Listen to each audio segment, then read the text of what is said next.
but you spend a lot of time on your, call it what you want, your flexibility, your mobility, your movement, correct? How much time do you personally spend a day? Do I personally spend the day?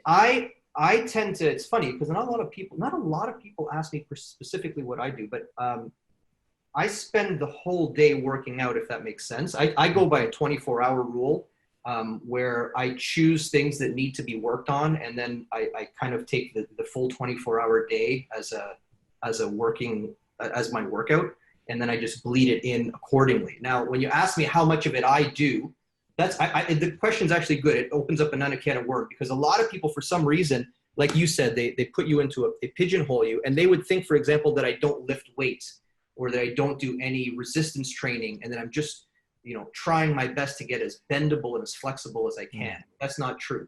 What I will say is, though, for my particular, the way that I use my meat wagon, which is to, I want to always feel comfortable playing with my kids. I want to be able to do athletic things, but I focus on martial arts. That's what I focus on. So using my meat wagon to subdue someone else's, right?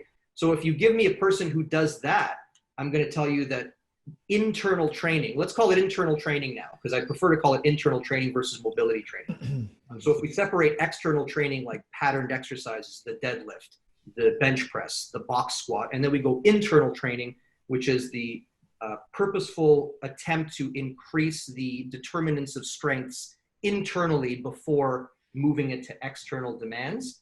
I do the majority of my training is that, right? Because as a martial artist, my job is to control myself and to control other human beings.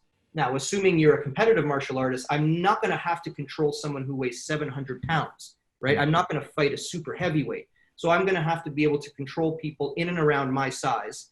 But with a sport where you don't have patterned demands like martial arts, the amount of internal training to external training gets skewed heavily.